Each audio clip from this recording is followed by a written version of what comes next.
Sawadee Cat viewers, and welcome back to Tales of Thailand. Today's story comes from a long-time subscriber, Dave from England. At 58 years old, he thought he'd beaten the game, retire early, marry a beautiful 25-year-old Thai woman, bring her back to the UK, and live happily ever after. Instead, he got a front row seat to one of the oldest, most painful stories in the expat playbook. Visa love, culture shock, and a wife who ran off as soon as the British weather and British freedom kicked in.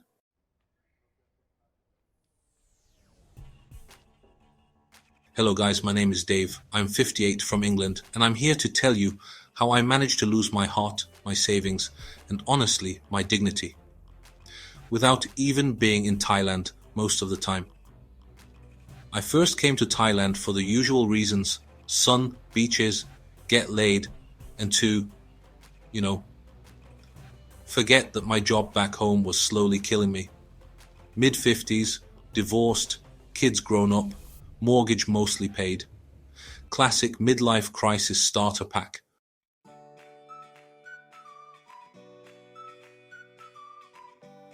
I met her in Pattaya.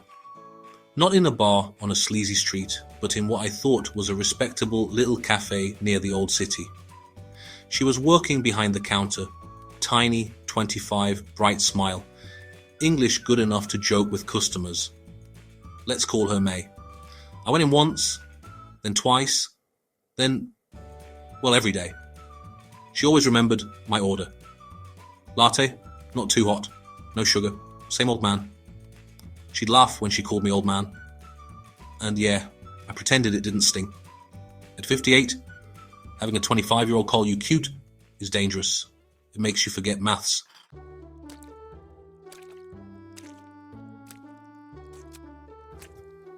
We started talking after her shift. She told me about her poor family in Khon Kaen, about wanting a better life, about being tired of Thai men who drank too much and just disappeared. She said older Western men were more serious, more loyal, more kind. Translation in my head. You, Dave, you are the hero of this story. For 3 trips to Thailand, I kept seeing her. We did the temples, the markets, the tourist stuff. She was always sweet, always attentive, always holding my hand in public. Back in England, I'd get video calls every night. Her in a tiny room, fan blowing, saying, "I miss you when you come back, honey."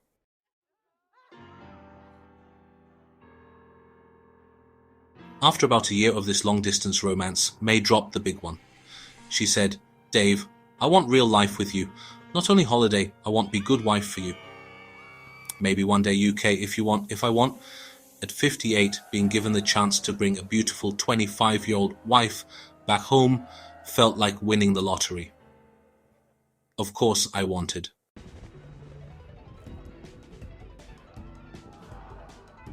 We did the legal stuff, and honestly, it felt like running an obstacle course designed by a particularly sadistic Thai immigration office.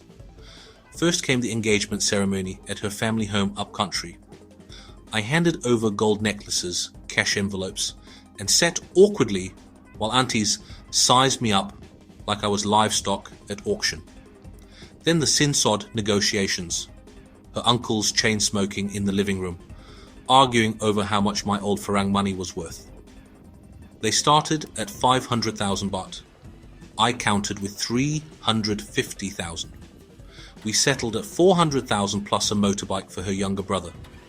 Everyone smiled, I sweated, and I told myself, this is culture, this is normal.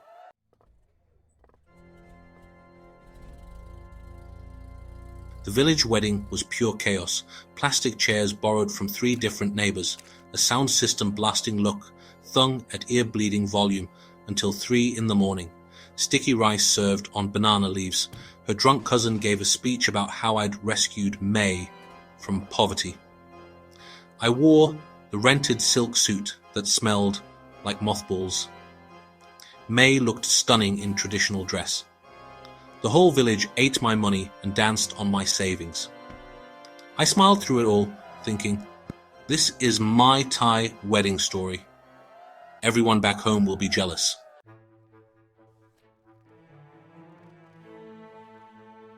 Then the UK marriage visa, a paperwork nightmare that nearly broke me.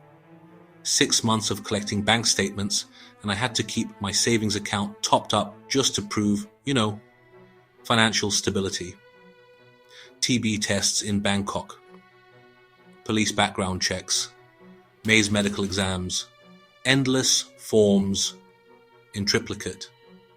Interviews where stone-faced officials asked, "How did you meet?" and "What are her English skills?" like they already knew the answer.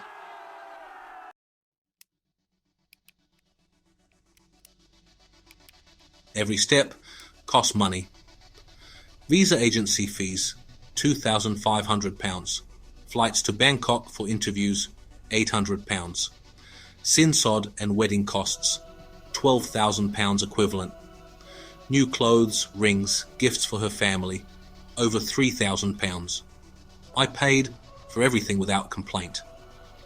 When mates back home asked, "Is this worth it?" I'd say, it's an investment in our future. Deep down, I knew I was spending my retirement nest egg on a 25-year-old cafe worker. But every time doubt crept in, May would call, "Dave, you my hero. You make my family happy. I'll be best wife forever." And just like that, I'd open my wallet again. Total costs, £18,300 and counting.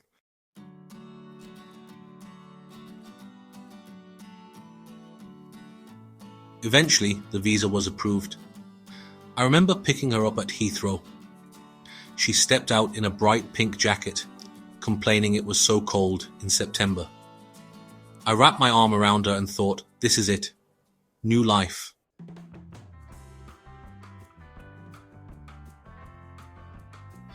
For the first months in England, it was almost perfect. She cooked Thai food, kept the house tidy, called me husband in that cute accent. I took her to London, to the seaside, even to a football match where she pretended to care who was winning. My mates couldn't believe it. "How did you pull that off, Dave?" they'd say in the pub. I'd laugh and say charm, obviously, while secretly thinking money and timing, but sure, let's call it charm.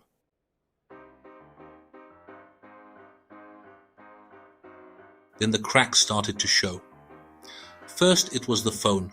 She was on it more and more. At first, she said she was talking to her family in Thailand. Then there were Thai friends in London. Then friends from Facebook. Then Thai community group chats. Every time I walked into the room, the phone would quietly flip over. Next came the clothes. The sweet cafe girl who used to wear simple dresses in Pattaya started dressing like an Instagram model. High heels to go to Tesco, full makeup to meet Thai friends for coffee. I'd joke, "You're dressing up for Tesco or for the cashier?" She'd laugh, "I want look good for you, honey." But she never dressed like that when we were going out together. Only when she was going out without me.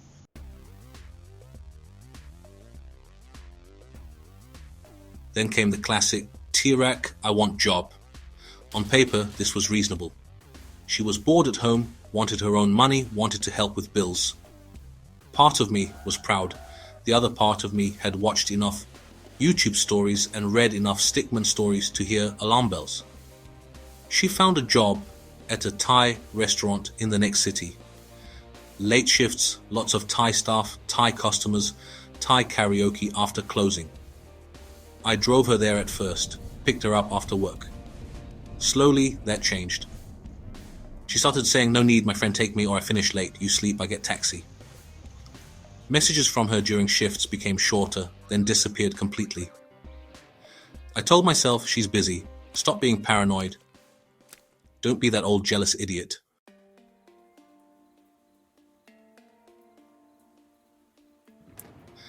The turning point came one Friday night. She said she was covering a late shift and staying at a Thai friend's place to avoid paying for a taxi. The restaurant closed at 11. At 2 in the morning, I checked her location on my phone. Not something I usually did. But, well, my gut was screaming. It showed a hotel near the city centre. My heart dropped into my socks. I told myself maybe they're just having a staff party at a hotel that rents by the hour. Even my excuses were embarrassed. The next morning she came home smiling, carrying a bag of random stuff. New clothes, a perfume she definitely hadn't had yesterday. I asked casually, "How was your friend's place?" She didn't even flinch. "Good, we talk. I'm so tired."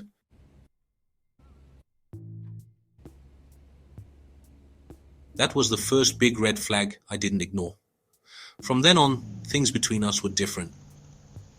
I started paying attention. More nights at friends, more pointless lies about small things, more secretive phone calls in Thai. And then, the final straw. One afternoon, she left her laptop open on the kitchen table. I swear I didn't go looking. A message just popped up in English. "I missed last night already." Next week, same hotel, from a guy with a very British name. The chat history was full of messages. "I can't wait until you leave him. When you get papers, come live with me. I love you, baby, not him." It turned out my 25-year-old wife had not just one man in the UK, she had two. I was the visa and the financial stability. He was the fun and the excitement.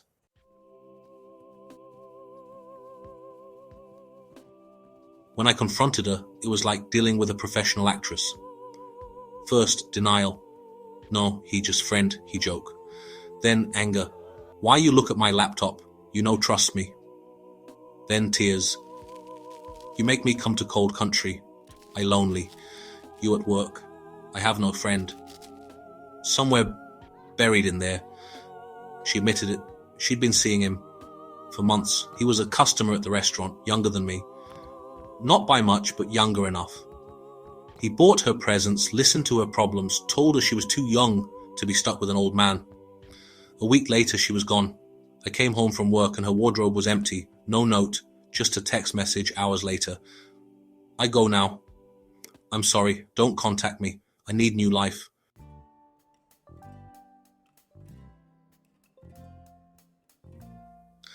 I found out through the Thai community that she moved in with him, the restaurant customer. Within months, they were posting happy couple photos on Facebook, same poses we used to take in Thailand, just with a different old guy in the frame. I spoke to a solicitor. Legally, she was my wife. She could apply for permanent residency later if she wanted. I could file for divorce, but I couldn't rewind time or get my money back. Plane tickets, wedding costs, visa process, furniture, money sent to a family. Thousands and thousands of pounds poured into a dream that walked out my front door with a suitcase. For a while I was angry at Thailand, angry at Thai women, at bar girls, at the whole culture. But the truth is, this story isn't just about Thailand. It's about me. A 58-year-old man who wanted to feel young and loved again, and ignored every red flag that didn't fit my fantasy.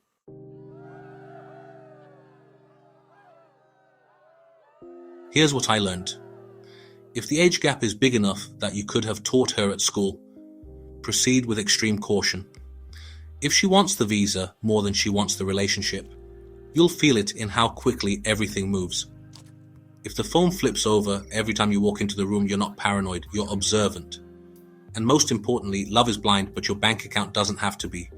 I'm still a subscriber to Tales of Thailand. I still watch the stories. I still go back to Thailand, just not to bring anyone home with me. Now, when a 25-year-old calls me cute, I smile, pay for my coffee, and keep my passport and my heart to myself.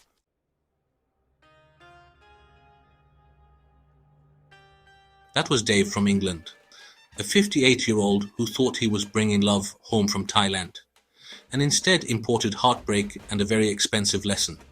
So, what do you think? Was this always a visa plan from the start, or did things change once she got to England and tasted a different life? Have you seen similar stories? Thai wife, foreign country, then she disappears with someone else? Please, share your thoughts and your own experiences in the comments below. Your story might be the warning someone else needs. If Dave's story hit home, please give this video a like, subscribe to Tales of Thailand for more real subscriber stories, and hit the notification bell so you don't miss the next episode. Thanks for watching, and just be careful who you bring home from paradise.